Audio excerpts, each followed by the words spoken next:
Good afternoon, everyone. My name is Monica Melendez, and I will be your host this afternoon. On behalf of SBS Librería Internacional and Universidad Ricardo Palma, we would like to welcome you to today's session. For those joining us for the first time, please allow me to briefly introduce the ELT Training Sessions. These professional development workshops are designed for English teachers seeking to enrich and enhance their teaching practice. Our goal is to explore a wide range of topics related to methodology, current trends in language teaching, and other key areas that help improve the quality of English instruction. We would like to invite you at this point to meet and get to know a little bit more of SBS Librería Internacional with the following video. Please, Tim. Durante 28 años, SBS, Librería Internacional, ha sido el pilar de la educación y el aprendizaje de idiomas extranjeros en el Perú. Nuestra destacada trayectoria y firme compromiso nos han permitido establecer alianzas con editoriales de renombre mundial, como Oxford University Press, Pearson, Cambridge, National Geographic Learning, Penguin Random House, Planeta, entre otras. Además de contar con nuestro propio sello, SBS Editorial, estas colaboraciones nos capacitan para ofrecer una selección sin igual de títulos, que abarcan desde textos académicos especializados hasta las últimas novedades literarias. Con 15 librerías en las principales ciudades del país y una plataforma en línea que extiende nuestro alcance a nivel nacional e internacional, no solo proporcionamos contenidos, sino que también brindamos una experiencia personalizada en cada compra. Nuestra oferta incluye una amplia variedad de recursos en enseñanza de idiomas, ciencias sociales, literatura, infantil, negocios, diseñados para estudiantes, docentes y apasionados del conocimiento. Con el programa SBS Más Educación, nos especializamos en la capacitación de docentes de idiomas. Colaboramos con figuras reconocidas en la enseñanza de idiomas para ofrecer formación avanzada en metodologías pedagógicas. Nuestro enfoque no solo mejora la enseñanza de los idiomas, sino que también abre puertas a un mundo de oportunidades. Capacitamos a educadores para que a su vez puedan preparar a sus alumnos para el futuro. Contamos con una variedad de programas, como ELT Training Sessions y el TDC Teaching Development Conference, que abarcan tanto formaciones presenciales como capacitaciones virtuales. En SBS Librería Internacional, creemos firmemente que la educación y la cultura son fundamentales para una sociedad próspera. Nos esforzamos por impulsar un cambio positivo y construir un futuro lleno de posibilidades para el Perú y el mundo.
Durante 28 años, ¿Eres profesor de inglés y buscas que tus estudiantes dominen el idioma? El programa de especialización en enseñanza del idioma inglés de la Universidad Ricardo Palma, PEI, es para ti. está dirigido a profesores que buscan mejorar sus perspectivas laborales y liderar en la enseñanza de inglés. El contenido del programa ha sido especialmente diseñado para que domines los procesos de enseñanza-aprendizaje de inglés en la era digital. Como estudiante del PEI, tienes acceso a conferencias a cargo de expositores internacionales del más alto nivel. Recibes el material y plataforma digital de forma gratuita. Lo último en la enseñanza del inglés en el programa más completo del mercado. Gracias a su doble certificación, accedes al examen internacional TOEFL ITP de manera gratuita. Cuentas además con una biblioteca exclusiva y préstamo de libros. El programa te permitirá trabajar con niños, jóvenes y adultos. Vive una experiencia única. Las inscripciones ya están abiertas. Únete al PEI y conviértete en líder en esta fascinante área de la educación.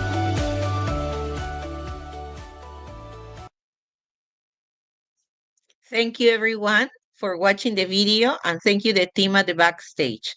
I would like at this point to make an important announcement. At the end of today's session, a link will appear in the description. Please make sure you register your attendance. This step is crucial in order to receive not only the certificate issued by Ricardo Palma University and SBS, but also to get a summary of today's presentation kindly and in very detail prepared by Mr. Schwarzemberg. Once you click on the link, make sure to complete the attendance form fully. The certificates will be issued in 10 business days. At this point, I also have a second and very important announcement. Last year, for those joining us for the third year, in which SBS Librerías and SBS Educación and Ricardo Palma University have worked very hard in creating and designing this set of training sessions. If you guys remember, last year we gave one full scholarship for the program. The specialization program is starting in June, and the university made a decision that instead of providing only one person with this wonderful benefit, we would like to invite 8 people to have not a full scholarship, but a partial or half scholarship, which can be explained in detail to the first 8 people or 8 attendees that contact us in the mail that we will show at the end.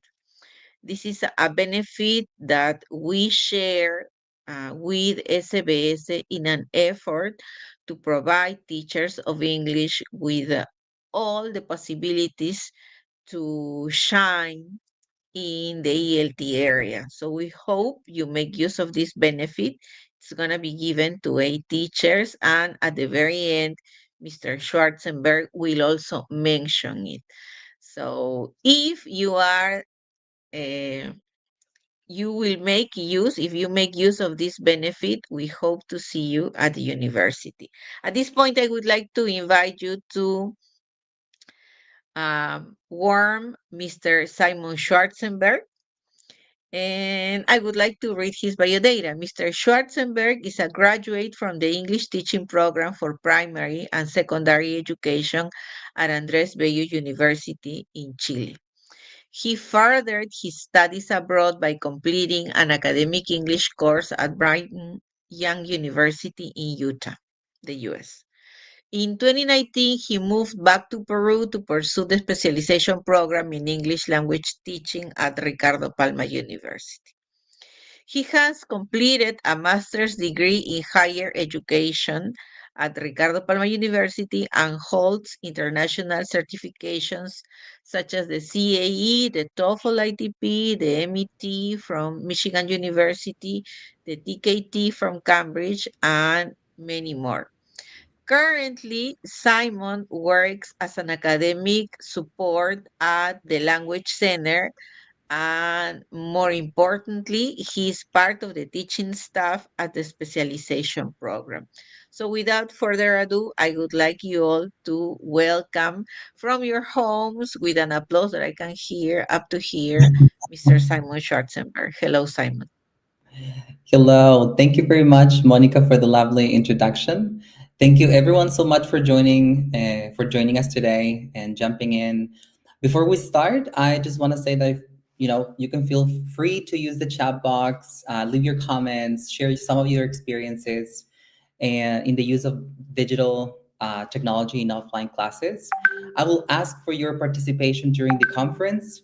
And well, I'm stoked to be here today, and especially because we'll talk about this highly important topic, which is digital tools in offline or digital resources in offline education, um, which is a topic that we here at the Language Center have talked about for a while now, and it's a great opportunity to speak about it today. So let me start. Let me get started with my PowerPoint presentation. Um, mm, mm, mm, mm, mm. There you go.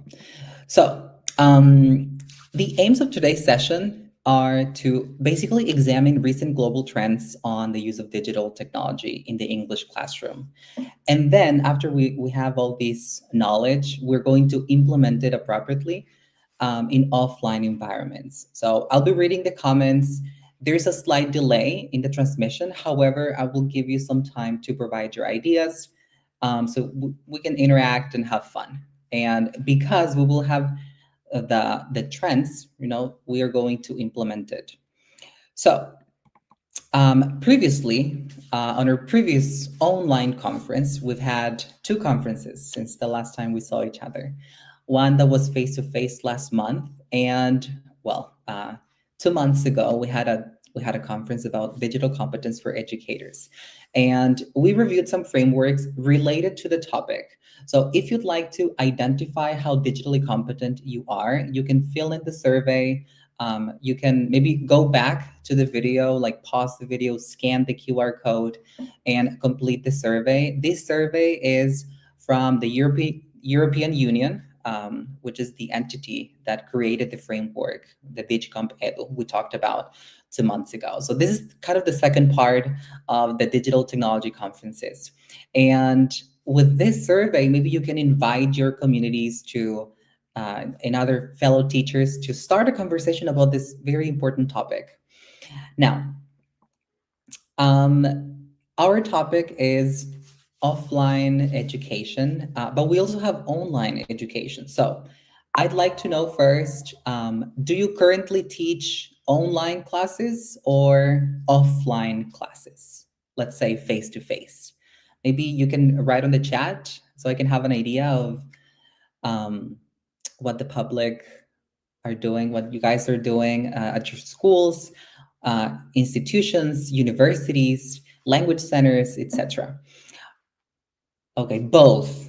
People say both. Natalie, both. Okay, Ernesto, both. Lupe, both. Very good. Excellent. And did you teach? Okay, that's my second question. Did you teach online classes before the pandemic? I've talked to some of my friends who are teachers, and not a lot of them taught virtually or remotely.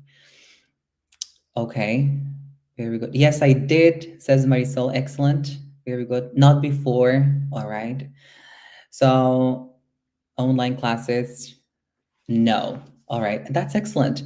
Now, I don't want to talk about the pandemic itself, but most of the teachers that I know switched to online classes because of the pandemic and not before. I know a few.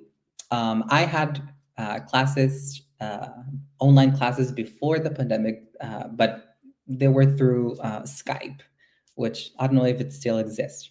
But yeah, well, let's begin by asking ourselves something simple, but very powerful. What exactly do we mean by online and offline education?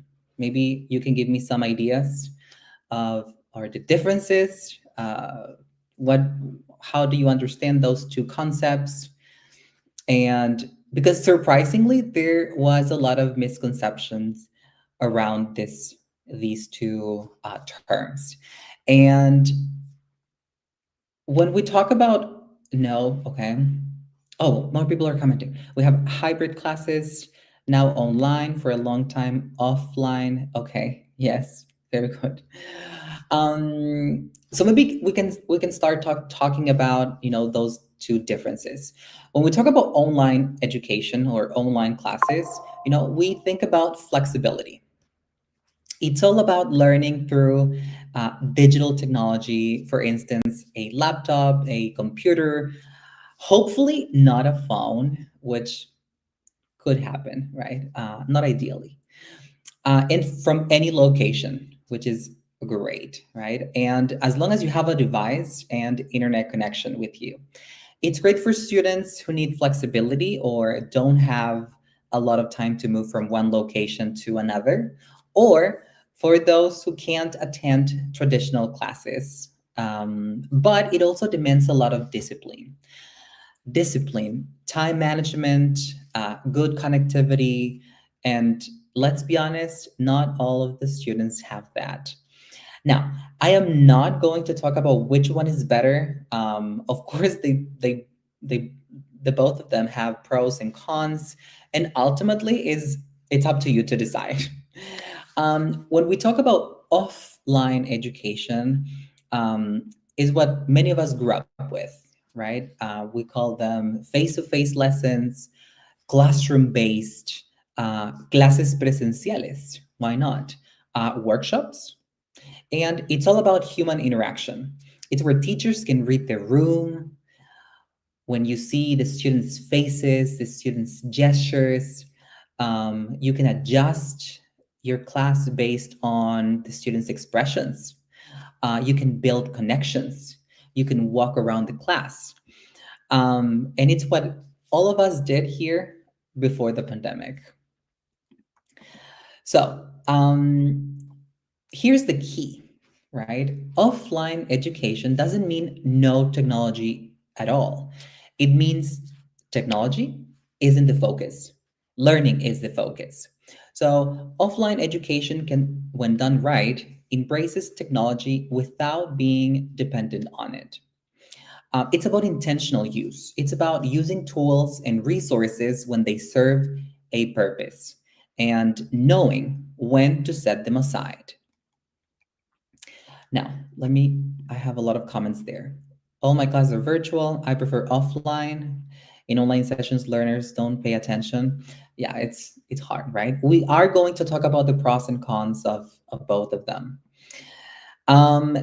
Now, if we've been teaching both online and offline with technology, you've probably heard about these terms, these acronyms.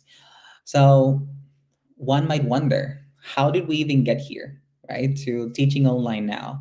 So do you recognize these acronyms? Maybe if you do, you can put them in the chat. If you know others, please go ahead and write them down, and maybe we can talk about them as well. So do you recognize these acronyms? Yes, I do, says Marisol. Excellent. All right. Which ones, Marisol? I'll give you 1 minute so you can give me some ideas.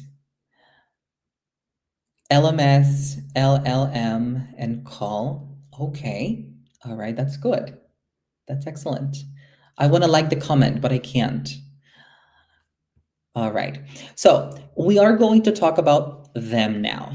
And we're actually going to put them in a timeline so we can learning management systems. Exactly. LMS. Do you guys work with LMS? Okay, Karen says that she can identify LMS, AI, ICT, TEL. Great. Any other person? Okay. Tomorrow is going to be the first time teaching online. Excellent. Yeah, it's a new opportunity, right? So let's break them down. LLM, says Anna. Excellent, Anna. So over here, I put what these acronyms stand for. We have computer assisted language learning, right? Which is basically the early use of computers for practice and drills, etc. We have computer mediated communication. Learning management systems. Someone said it on the chat.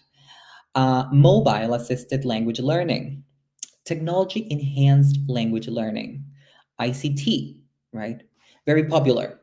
In Spanish, TIC, right? Information and communication technology.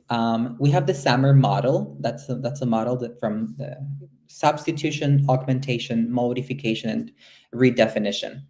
And of course, AI, artificial intelligence. So all of them reflect how technology has been integrated, sometimes slowly, sometimes in a rush, when the pandemic happened, for example, into language education.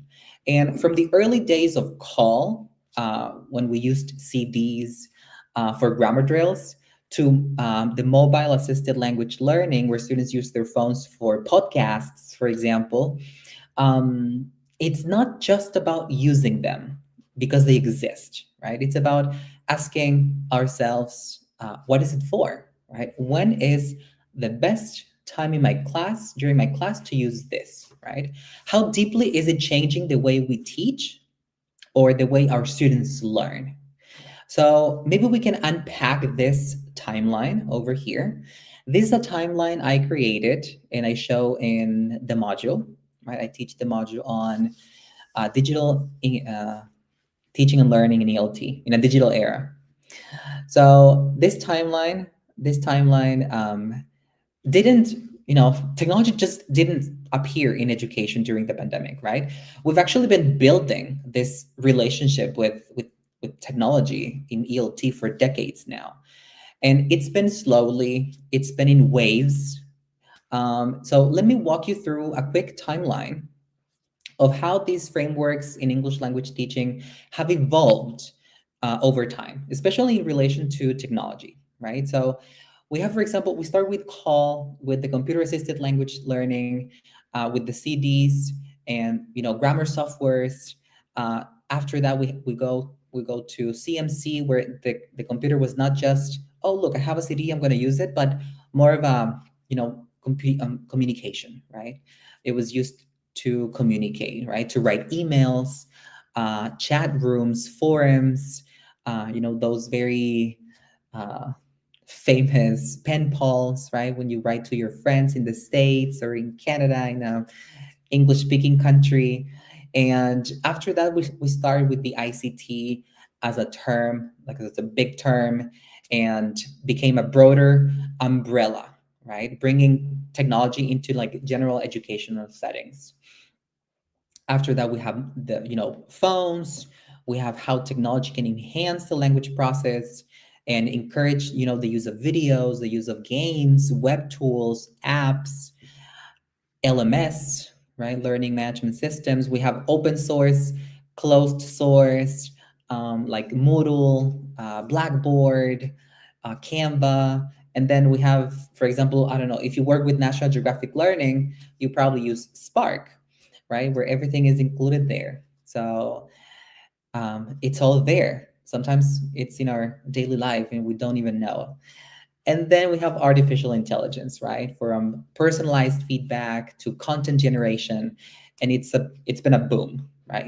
It's everywhere now, and we'll tackle that in a bit.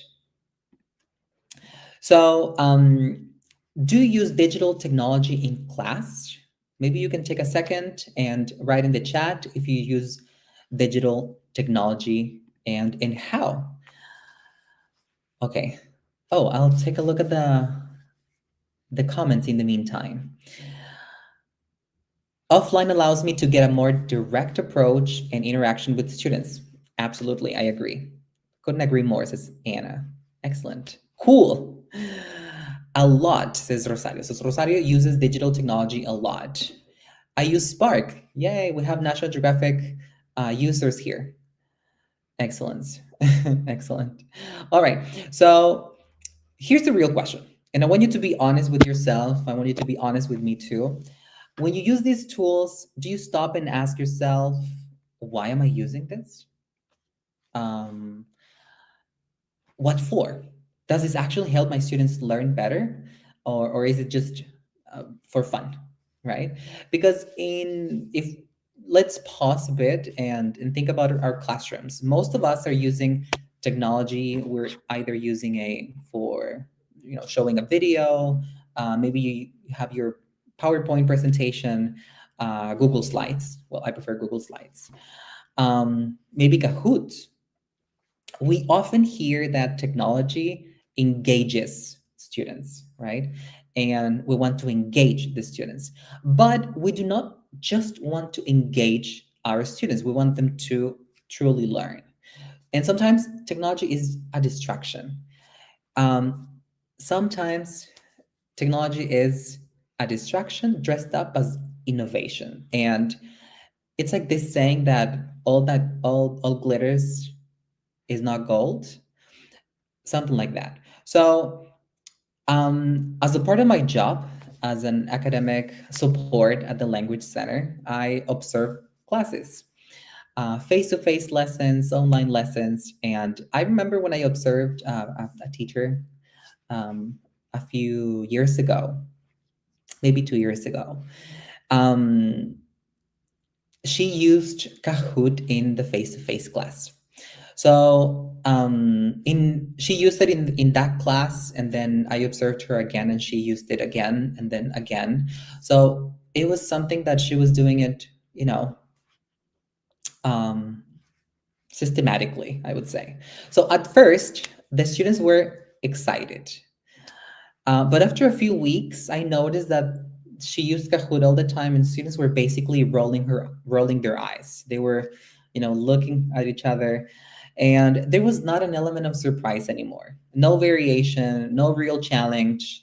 So what's worse is that the tool that was meant to engage them um, was now forcing them to pull out their phones in every session. And we know what happens when they do that, right? They get distracted by notifications. I get distracted by notifications. Right now I'm looking at my phone, and my phone is like, backwards, because otherwise I'm going to be looking at my notifications. And all of this made me think, was Kahoot actually helping them learn English, or just filling the time? Just because it looks cute, just because it's, or it was, at that time, like, wow, this is such an innovative, platform, website. So we have to think about that when we use those tools. Um, okay, I use some digital technology, but also old school materials. Okay, so there's a mix. I'm looking at my comments. How and when to use it exactly? Yes, more National Geographic users. Excellent. Uh-huh. Very good. Excellent, gun. Excellent, guys. So, now, after everything we've said so far, let's be clear. I'm not saying technology is bad. It's excellent. I use it in my classes. I'm saying it has to have, or it has to be used with intention. So even in offline classes, it can be a powerful ally. So let's take a look at some benefits when it's used well, especially in low tech or hybrid environments where Wi-Fi might not be stable, right? But we still want to add some value to our class. We know that using those digital technology can foster collaboration. Do you have digital whiteboards in your class? Sometimes students can actually co-create content. I don't know if they share a Google document, and they can share at the same time, and you can see uh, what they're doing and where in the document. So it encourages peer interaction and cooperative learning. It develops digital literacy. That is very important, and we're also going to talk a little bit more about that in depth. Because students can, responsibly search information, use the information, navigating the tools correctly, organizing files, and interpreting digital content, which is something that we do almost automatically, but we need to do it well. Digital technology supports visual and auditory learners as well, right? It can enrich instruction with images, with animations, recorded input. It can boost engagement, right? Those strategic videos, sound effects, something out of the box, interactive games, etc. We can expand exposure to authentic language as well. If you show a video, for example, the students will be exposed to real life scenarios, real life situations, and there's so many examples all over the world, basically. So offline doesn't mean outdated, right? You as a teacher can bring in real world language samples. It breaks the routine sometimes. So digital tools offer variety, and a lesson that includes maybe a short quiz, a game, a projected video, or a digital storytelling, that adds value and diversity to the class. And of course, it can help teachers with feedback. You can track record if you're using an LMS, or you can give more precise feedback. You can support your reflective learning or their reflective learning. So it's a whole. Um, there's no audio. Oh, okay. Yes. Now there are some risks though, and using too much digital technology. So what happens here? Over dependence on technology. So when we rely on technology too much, it can reduce sometimes the teacher-student interaction or limit the student's practice, which is of course not ideal. Sometimes it can, we can lose this pedagogical purpose. So is technology just used because it's there, or is there a real purpose behind it? If we use the phones during the offline lesson or the face-to-face lesson, we are going to increase the screen time.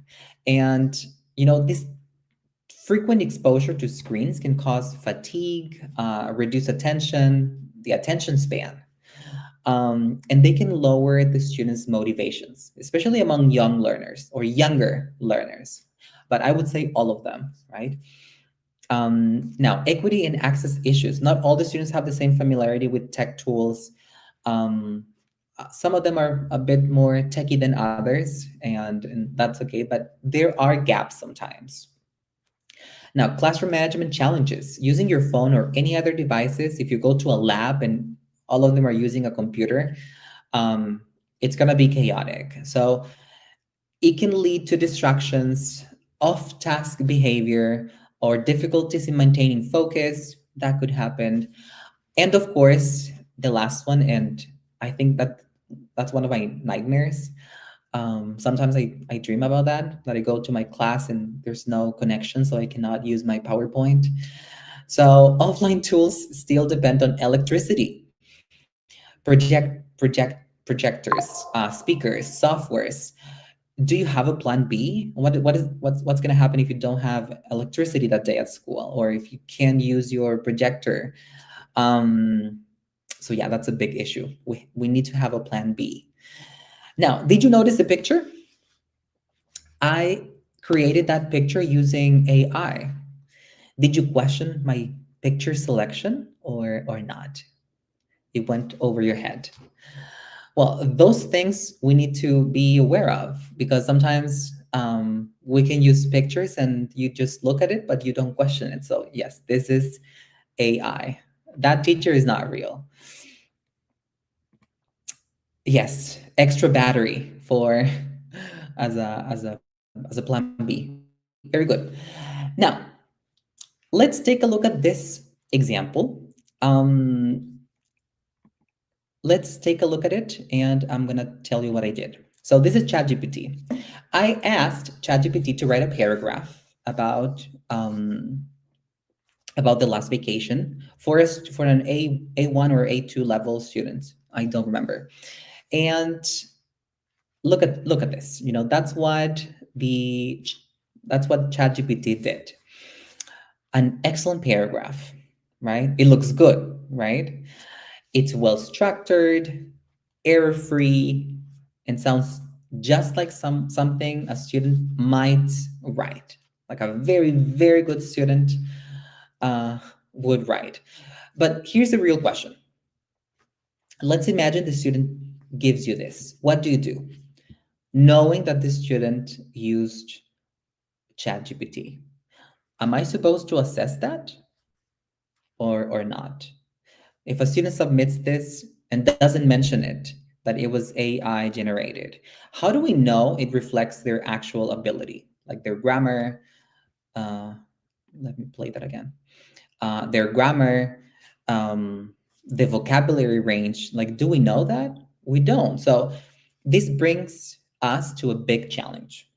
Are we still assessing language ability, or are we just assessing the use of ChatGPT, right?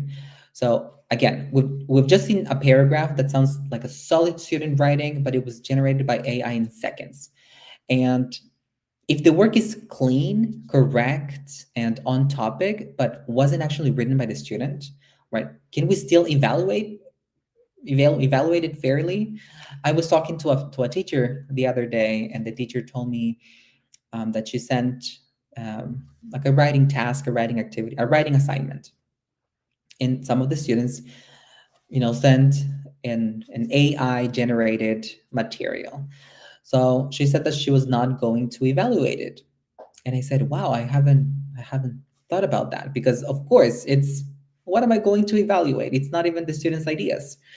Um, so am I supposed to evaluate their prompting, their ethics, um, whether we ask them if they're using ChatGPT or not? Some are, and some use it to check grammar. Some of them, to rewrite their work, and others, just copy paste it. So we need to be careful with that. Do you know what you're doing if the student gives, an AI generated writing piece? So we need to be an oral test. Okay, very good. I will tell you what we decided to do at the Language Center in just a minute. So when I was doing this, I said, okay, what about plagiarism? Is AI writing plagiarism? So when a student submits an AI generated content, it is not based on their understanding or their reasoning or their effort, right? Because the AI is doing everything.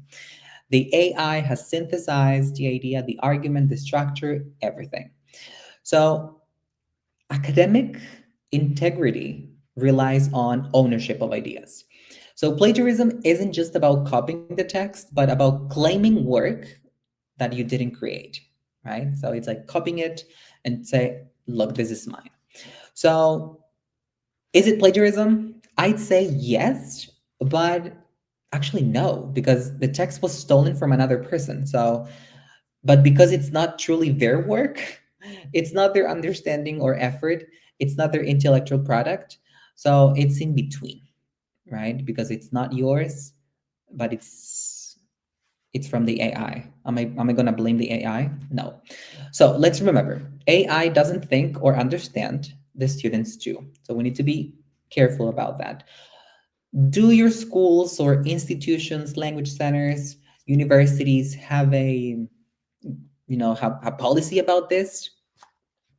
Maybe you can tell me in the comments um, what you think about that. Okay, I'm gonna pause and I'm gonna read some of the comments on the chat. Someone says that I evaluate in class. Evaluating in class is the best way, right, to see the students' true progress. We can evaluate comparing with previous work or progress. Absolutely, yes. Maybe having like a journal, or like a folder, a file where students can put their real work. Go through Turnitin. Yes, that's excellent. As long as your Turnitin can detect AI. Very good. On it. It's in progress. I work at a school and we evaluate in class. That's excellent. Use write and improve to make them handwrite all the time. Handwriting. Yes. We'll talk about that in a minute, actually. Now, This is the second case. So just like ChatGPT is an example of generative AI for text, there are also tools that generate video. And we are going to take a look at HeyGen. HeyGen is a video generator, and it uses AI to create realistic avatars or just like dub their voices, voiceovers from simple text or prompts. So this is a short video I created. This is the original video of me reading the abstract for today's conference. And let's take a look at the video. Let's watch just a piece of it. In today's hyper-connected world and with the rapid rise of AI, it's easy to assume that all teaching must involve digital tools. But is it truly necessary to use them in every single lesson, even when they may not be needed? This session explores the often overlooked but essential reality of offline English teaching. While digital tools offer undeniable benefits, recent shifts in global educational trends. All right. So here's the text. The volume was not really loud. I don't know what happened. Um, what I did with the video is I put this video on HeyGen, and the video in HeyGen was what it did is ask me what I wanted to do with the video. So I just wanted to like translate the video or dub the video to with a different to a different language, right? So this is one powerful feature of HeyGen. Of course, it has many other features, right? Is the ability to choose the language that you can even choose an avatar.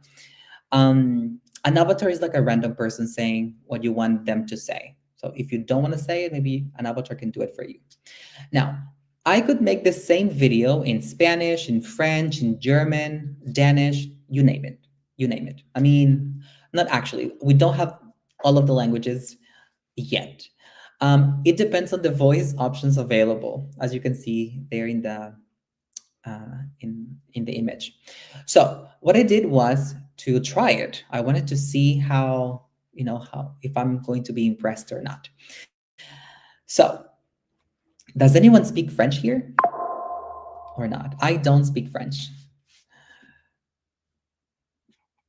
All right, maybe we can take a look at this video. It's the same video of me reading the abstract, but now in French. So let's watch. Dans le monde hyper connecté d'aujourd'hui et avec l'essor rapide de l'IA, il est facile de penser que tout enseignement doit nécessairement inclure des outils numériques. Mais est-il vraiment... Now, because it's my voice, it made me feel some type of way.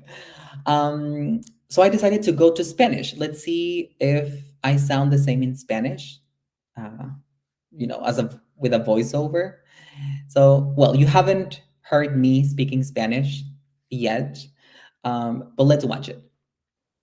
En el mundo hiperconectado de hoy y con el rápido auge de la inteligencia artificial, es fácil asumir que toda enseñanza debe involucrar herramientas digitales. Pero ¿realmente es necesario usarlas en cada lección? Now, this voice is AI generated, of course. This is not me speaking. And the system has synthesized my speech and adjusted my lip movement to match the new language. So it's impressive, but it's also a little bit scary, isn't it?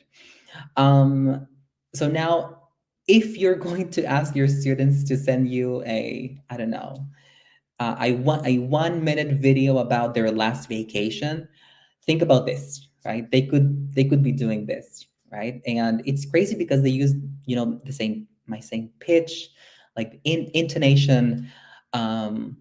It's amazing. I don't know. I was wowed. Yeah, it's not my voice, but it's almost my voice. It's hard to explain, but yes, it's a bit crazy. Dans le monde hyper connecté d'aujourd'hui en el mundo et avec l'essor rapide de hoy. Now, let me pause for a minute. If you're wondering where to go deeper into all of this, Everything we've talked about so far, and well, much more that we're going to talk about, is explored in detail in the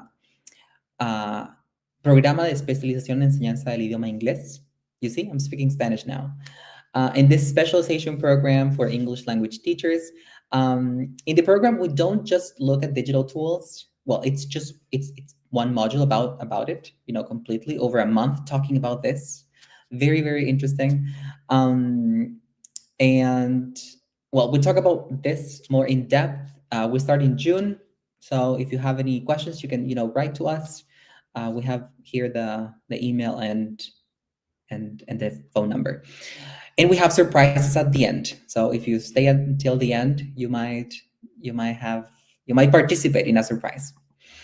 Now, we were talking about digital tools. We talked about ChatGPT. We talked about HeyGen. I read some of your comments that it's helpful, but also scary. Yes. It's a great program. Thank you, Pilar. Yes, it's a great program. I want to talk about now about the use of cell phones. And let's take a look at these headlines and videos on YouTube. If you notice the dates, there's something interesting going on. A few years ago, most of the conversation was around how we should use phones in schools. Questions like, should we allow students to use them? Can they support learning? And now we've moved from questioning their use to banning the use of the phones altogether in many schools around the world. So this reflects growing concerns about distraction, behavior issues, mental health, and of course, learning outcomes. Over here, we have a video. Maybe we can watch this video about a school ban, a school that bans cell phone use during classes. So let's take a look at that. Let's watch the video. Everywhere you look, kids are on their cell phones, but now there's growing pressure to ban them in schools. It's for the benefit of students. Brockton, Massachusetts high school principal Kevin McCaskill is getting a shipment of 3,700 pouches, one for each of his students to lock their cell phones in during the school day. Why is it a good idea for kids to put their cell phones away while they're in school? We can get the focus back on education as opposed to a student's social media feeds, text messages from other students, or even sometimes their parents saying, what do you want for dinner? At least 7 of the nation's largest school districts have rules against using cell phones during the school day, including bans in Los Angeles, Cleveland, and Orange County, Florida. 4 states have enacted statewide cell phone restrictions: Florida, Louisiana, Virginia, and South Carolina. California and New York State could soon join that list. While not all parents are on board, the shift comes as research shows phone-free schools can reduce distractions and cyberbullying, enhance focus on learning, and improve student well-being. Today, the Surgeon General warning, parents face additional stress managing their children's phone use. Many parents are struggling with tech and social media. Those are the number 1 and 2, causes of stress that parents cite when they talk about parenting being harder now compared to a generation ago. Grace Catella, an 8th grader in Framingham, welcomes her school's restrictions. You need to see the big picture and see how it really, how it helps you learn and how it helps the school. Her mother, Jennifer, believes it reduces anxiety and encourages socialization. The students are more engaged with each other at recess. They're actually talking to each other. They're doing activities rather than kind of going into their own circle and going onto their phone. Some families are concerned about not being able to reach their child during school hours for safety and health reasons. Administrators, however, encourage families to call the school office. Tom? Thanks for watching. Stay updated about breaking news and... Very good. So there are some benefits about this cell phone ban. Now, please don't think I'm telling you to do that in your schools, in your institutions. Let's start a phone ban.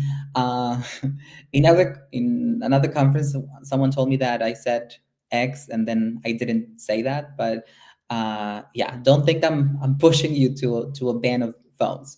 I'm not asking you to do that, but I am inviting you to reflect on how they use their phones in class, if they're using it. Now, there are some benefits of this cell phone ban, right? Students can focus on learning. They're less tempted to check messages or scroll through social media.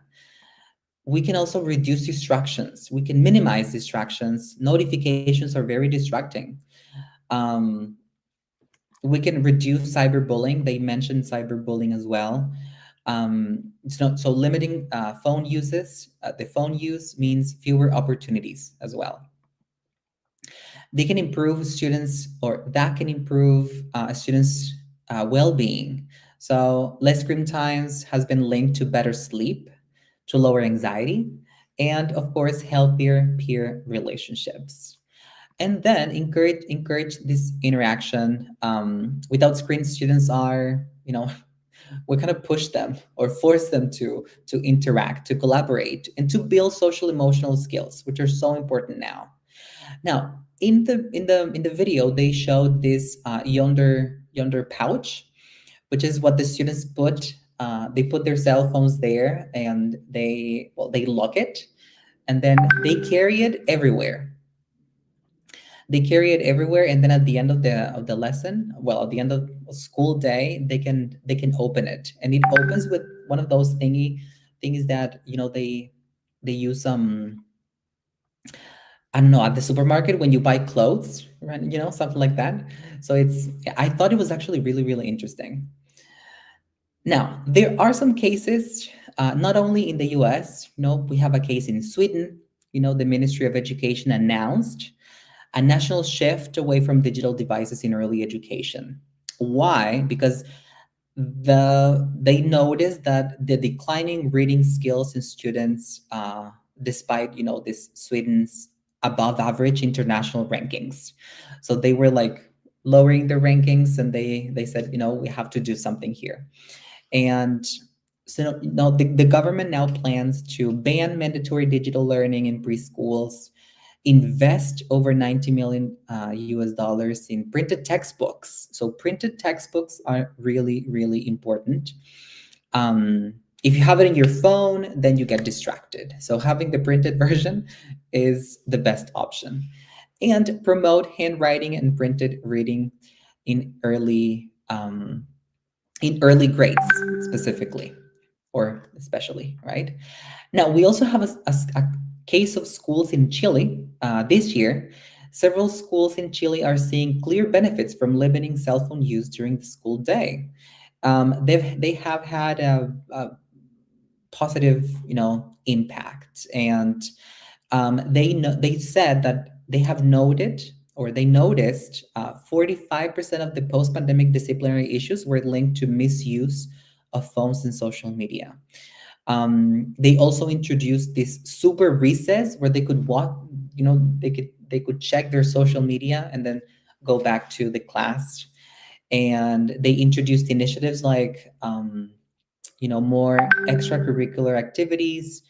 They have included more sports and all that.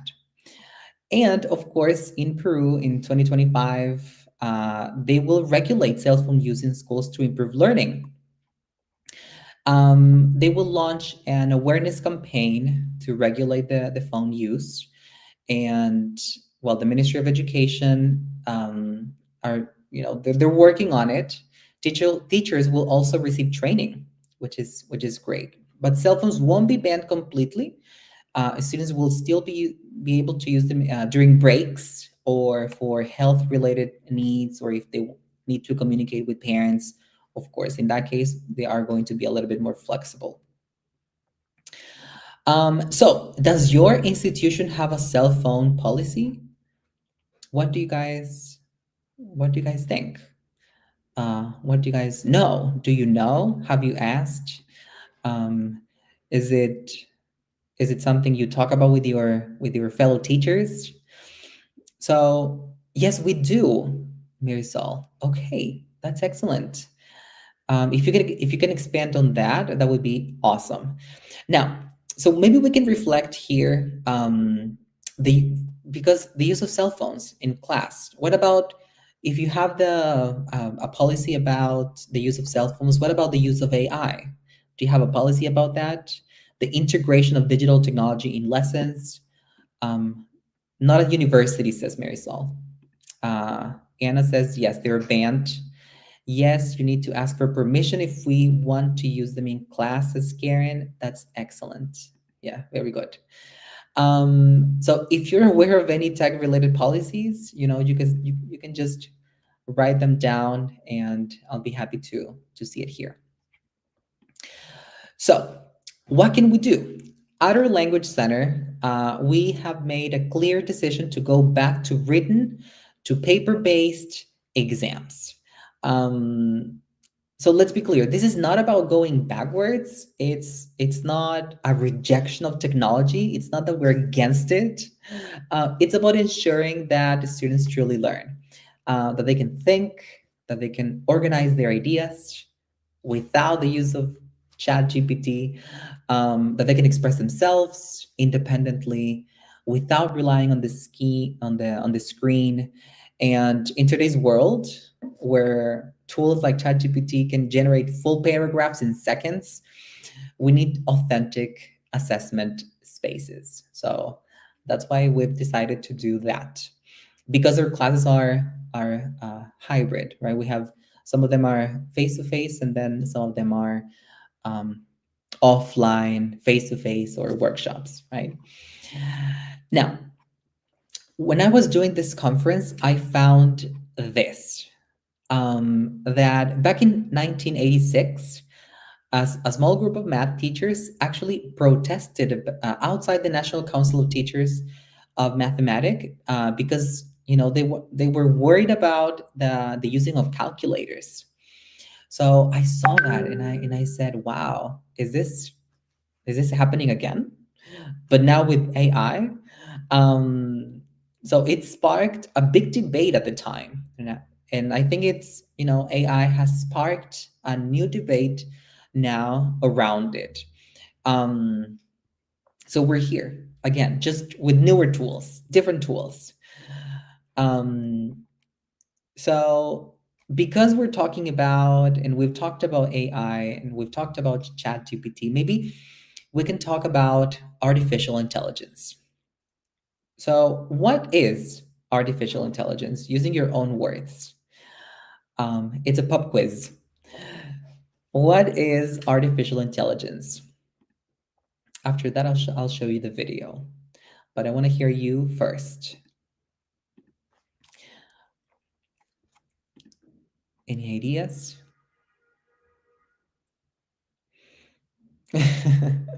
Yeah, the pop quiz. Okay, maybe I can give you my very own definition.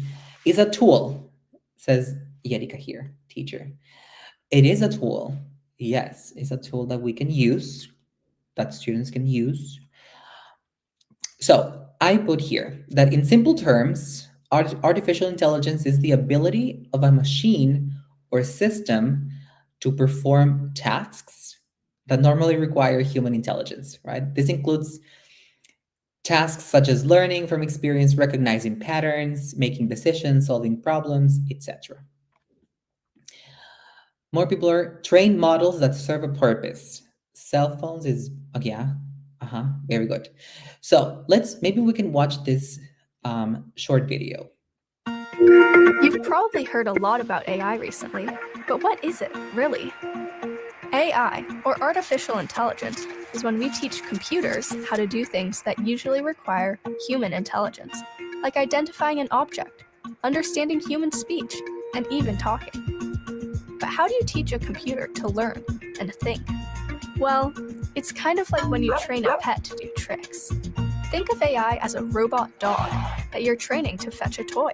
At first, your robot dog might not even know what a dog toy is, so that's the first thing you need to teach it.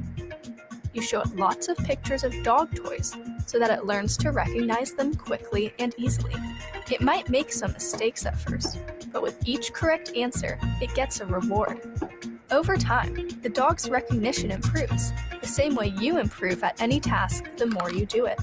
And once the robot dog gets really good at recognizing what a dog toy is, you can move on to teaching it the next step of playing fetch, running after the toy and bringing it back to you. This is basic AI, which learns by analyzing lots of data. In this case, pictures of dog toys and how to play fetch. But there's more, and we'll talk about it in a minute. So something now, let's take a look at some of these examples. Are these examples of artificial intelligence? What about an Excel sheet, Google Forms, Spark? If you know Spark, you've seen that. Or maybe your students have. That's what the assignments look like. Marisol says no. If this is not artificial intelligence, what is it? Right? What are they? Any ideas? You can use the chat box. They're softwares. Yes, coding. All right. Let's take a look at this. What you saw there is automation, right? Automation is basically the efficient execution of a repetitive task, right? Like Excel or Forms or, this Spark platform. It's not thinking, it's not solving problems, right? It's just, set to do something specific. So automation focuses on this efficient execution of repetitive tasks, and it follows predefined rules, while artificial intelligence goes further, right? It develops systems capable of learning, reasoning, making data-driven decisions. So they're different, right? And sometimes they are, you're like, oh, this is not artificial intelligence, but I don't know what that is, right? Well, you know now, it's automation. Now, we don't notice it, but it's everywhere. Or maybe you have noticed, but every time you go to you're going to use a taxi app, like Uber, for example, and it recommends your home an address. It's like they know where you're going to go. Or when you use Hey Siri, right? If you have a phone, an iPhone, when you go to your email and then you... Okay, I found this on the web for if you have an iPhone. My Hey Siri just activated. Or when you go to... Okay. Or when you go to your email and you start writing emails to certain people, and then another person pops up and is like, maybe that person is inside this group because you always send them together, right? Those suggestions. That's also AI. Or Netflix, when you watch Netflix and Netflix recommends what to watch next based on your viewing habits. So yeah, these systems are using AI quietly, right? In the background, personalizing your experience for a better experience, right? Predicting, suggesting, adapting, all without you asking, right? It does it all by itself. Now, here's the difference between this classic AI and generative AI. So there's a fine line between classic AI and generative AI. So when we talk about classic AI, we talk about, something that is based on algorithm, logic, structured decision-making, right? For example, spam filters, what your Gmail or your mail does, right? Recommendations, self-driving cars, or this self-driving car logic. And it operates within clearly defined rules, right? It doesn't go all out. It's just, it has parameters. And it's trained to diagnose diseases, optimize systems, and follow precise tasks. While generative AI is based on creativity, pattern recognition and probabilistic modeling, right? Because it's, makes predictions. For example, AI generated texts, images, voices, like, Hey Jen, cloning, chatbots, etc. And it operates on a large scale data. We talked at the beginning about the large language models, right, where we give a lot of input and a lot of information, and it's trained to generate essays, art, music, and simulate conversation. Right? You can have a conversation with ChatGPT or with any AI powered text, right? Like Gemini, or there are more. There are lots of it. So basically, classic AI is structured, it's logical, it's rule-based. And Gen AI is creative, it's unpredictable, and it's data-driven. You can basically have a chat with ChatGPT when you're bored. And because it's been a boom and it's everywhere, UNESCO has recently developed AI competency frameworks, and one for teachers and one for students. So the goal here is to help both groups understand how to use AI tools critically and ethically and effectively, because it's something that's been present and it's going to keep being present. It's going to stay, right? It's going to stay here. It's not a trend anymore. It's a reality. And this competency has some aspects, right? The human-centered mindset, the AI for professional development, AI pedagogy, AI foundations and apps, and ethics of AI, which I think it's very, very important, right? So it's important to know that there are efforts from international organizations to kind of bring this as a wake up call and say, okay, this is happening, we need to take action. So how can we use AI in our teaching practice? I usually say that I use it for inspiration. The truth is that many of us are already using it, maybe not during the lesson, but around it.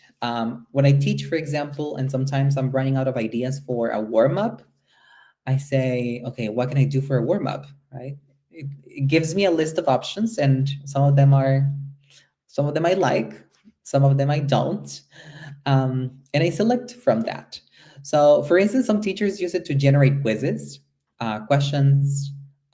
You can brainstorm, warm-up tasks, even check worksheets. So you can use it for assessment design, for feedback, outside of the classroom, etc. There's so many different ways in which you can use AI, evaluating sample answers, checking grammar or phrasing, correcting an essay, correcting a paper, etc. For planning, especially for planning. Okay, I'm taking a look at some of the, yes, Karen, planning. I like that. It gives a lot of good ideas, but we need to be critical when we use it.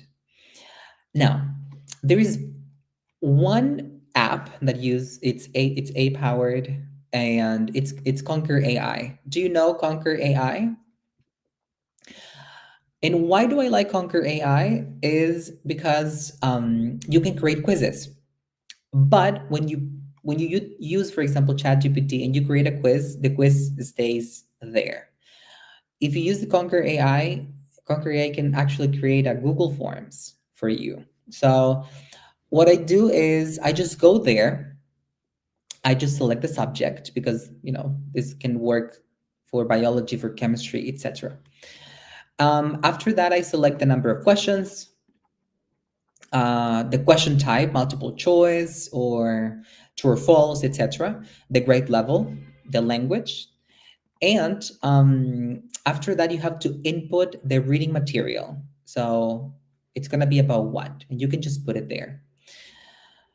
And after that, you generate it. Over there at the top, you can see the button where it says generate. You generate it, and then you get the questions, right? You can review the questions. I generated 5 questions, right? But you can generate more. And then you get the answer. You can see the answer, the right answer. You can validate the answer with Google search even. And when you click share, you can copy the link. Students can use Conquer AI to answer it, or you can select the forms. So it's amazing in case you have quizzes that are online. This is great. So there's so many more apps or websites that are AI powered, and we need to take advantage of it, right? We're not against it, right? We just need to know how to use it properly. Now, we can also identify live text, and live text allows you to select and copy, paste text, recognize text in photos, etc. So let's imagine my student gave me this, right? This piece of paper, and I have to check it. You can actually use it for, actually AI can do it for you, right? So with live text, what you do is you can select it. My computer does it automatically when I open it. The phones also use it now. They have this live text thing. You can actually copy it and then paste it. Take a look at that. I didn't write it. The AI did it for me, right? So it's excellent. That would help you give feedback or just, to have it in a PowerPoint presentation organized in a nice manner. You can use that, live text. So there's so many different tools that we can use as teachers that serve, of course, different purposes. Now, we need to be careful about that. Why? I'm going to show you this video. Maybe you've seen it before. Let's start with this.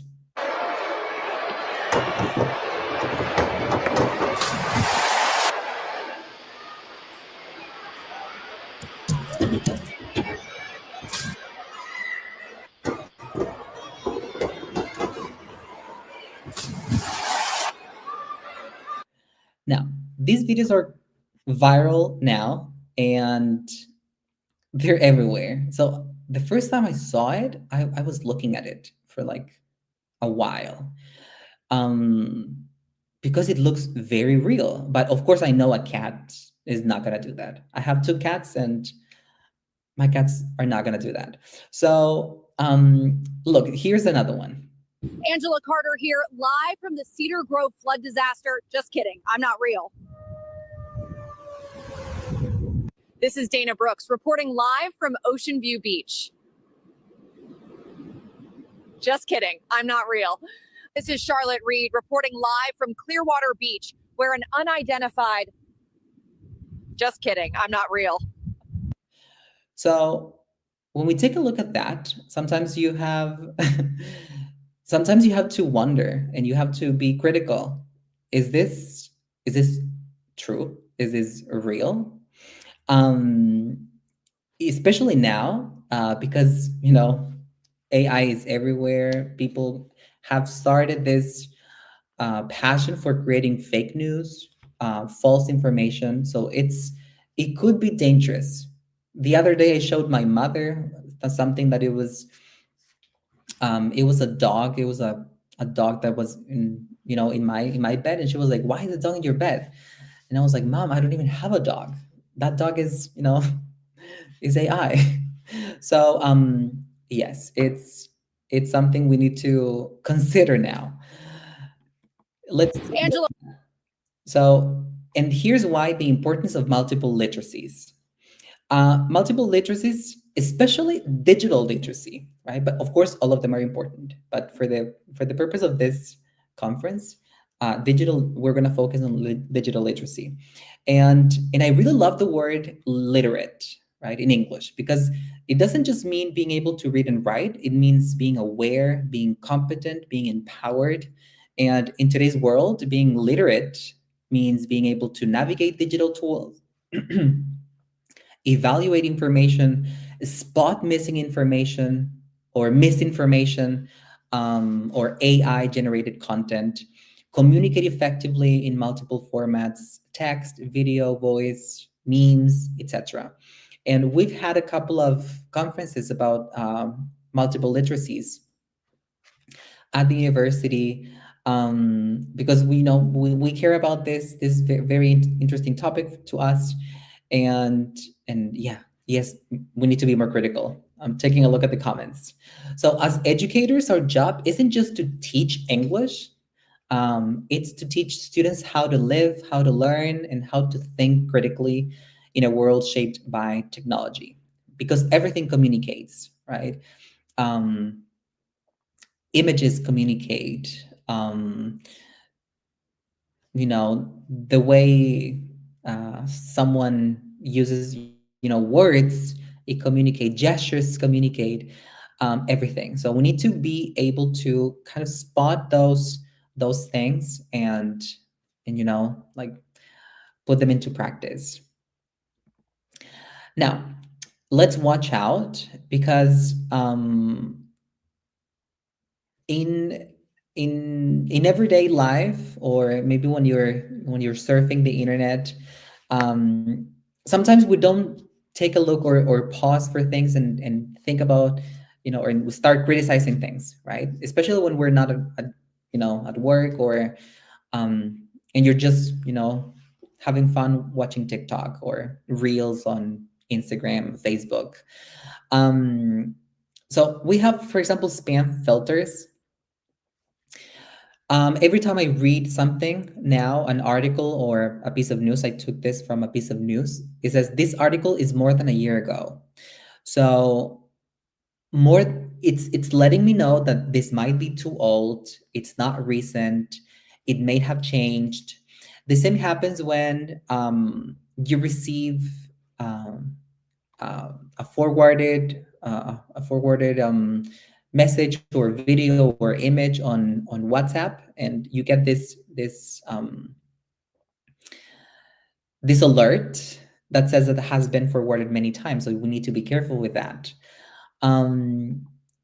The same on social media, right? Sometimes over here it says false information, see why, see post, fast check, see why fast checkers say this is why fast checkers say this is false. This is not mine. I took it from the internet. So yeah, it's now we need to be more critical than ever.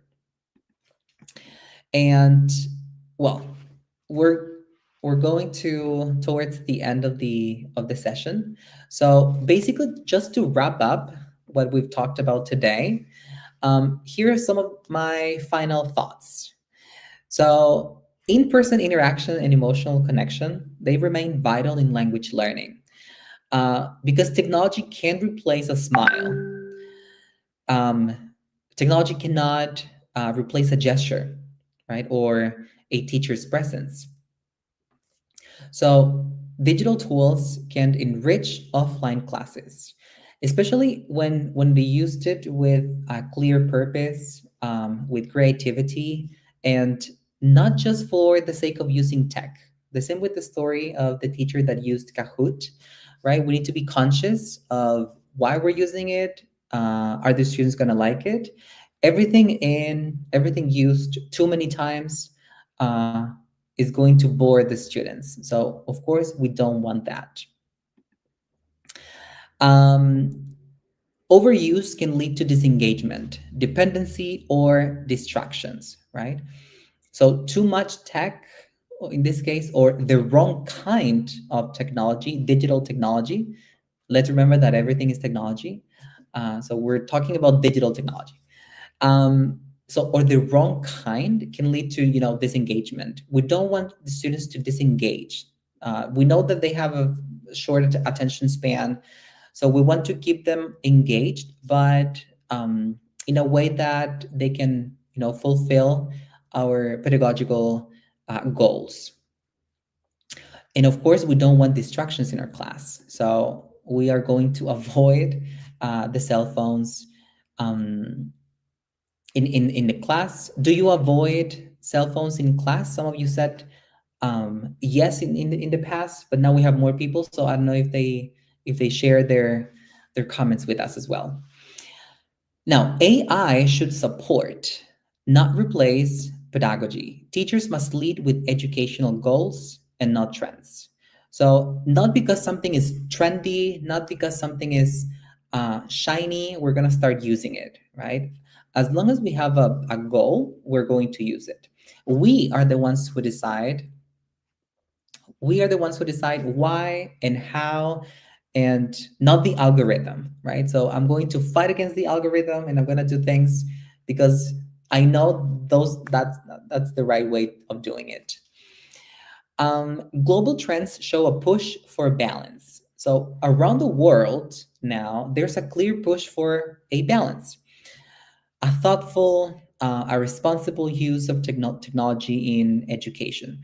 We saw it with the framework for AI, which is really, really interesting now. What I can do, because we're going to send you guys a summary of my slides. So over there, maybe I can put the QR code so you can take a look at the readings and maybe take a look at the articles that I included in the presentation. So you can have it and then take a look at it. And if you want to go back, you can read them. They are current. Some of them are maybe a 1 year old, but it's still reliable. You can still trust it. So yeah, we decide, right, how and why, and not the algorithm, right? So we're gonna fight the algorithm on this. And finally, the teacher is irreplaceable. And we need to be very clear with this. We need to be very conscious that the teacher is irreplaceable. No app, no AI, no platform can replicate your ability to guide, to inspire, to connect with learners. So when they think that AI is going to maybe, steal my job, I still don't think so, right? And as Bill Gates said, technology is just a tool in terms of getting the kids working together and motivating them. The teacher is the most important. And well, that's exactly the message for today's presentation. Tools help, but it's the teachers who truly transform learning and transform the students' lives, right? So thank you very much for your participation. The contact information for me and the program, in case you're interested. Thank you very much.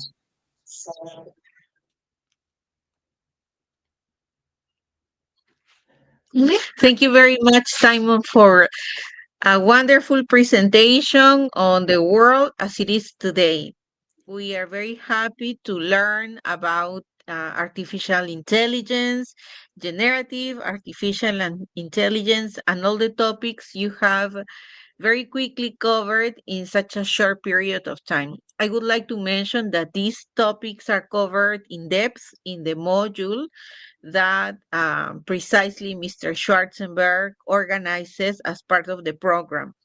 The program is starting in June, and just like I mentioned at the beginning of the session, I think I had some problems with the audio. I hope everybody's hearing me clearly at this point.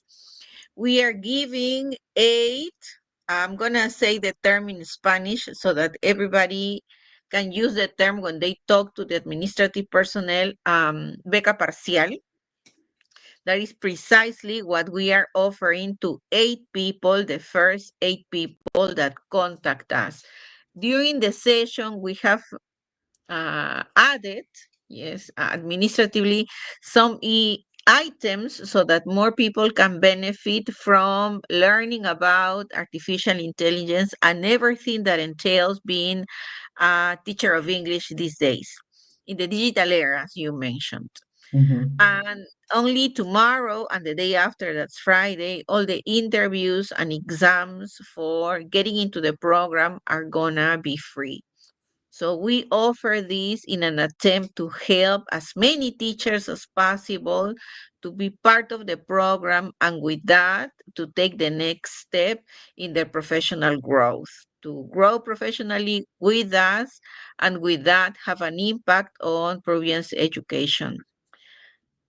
I think there are no more questions. You covered some of them. We have the information here, and it is important to remind everybody that you need to fill out the form that is, I think it's still there. Yes, I can see it in the chat box on our YouTube platform. So please make sure that you enter all your data so that you can get the certificate. It will be issued in 10 working days. And together with that, you will get the certificate plus a summary, 10-slide summary. Thank you very much for joining us this lovely evening, and hope to see you on August 20th, which is the date in which we are going to get together again for the following session. That will be the 5th session, and I will be in charge of it. So hope to see you there through YouTube as well. Thank you very much, Simon, one more time. Congrats, and thank you, everybody. Keep on growing. Thank you to the SBS team at the backstage.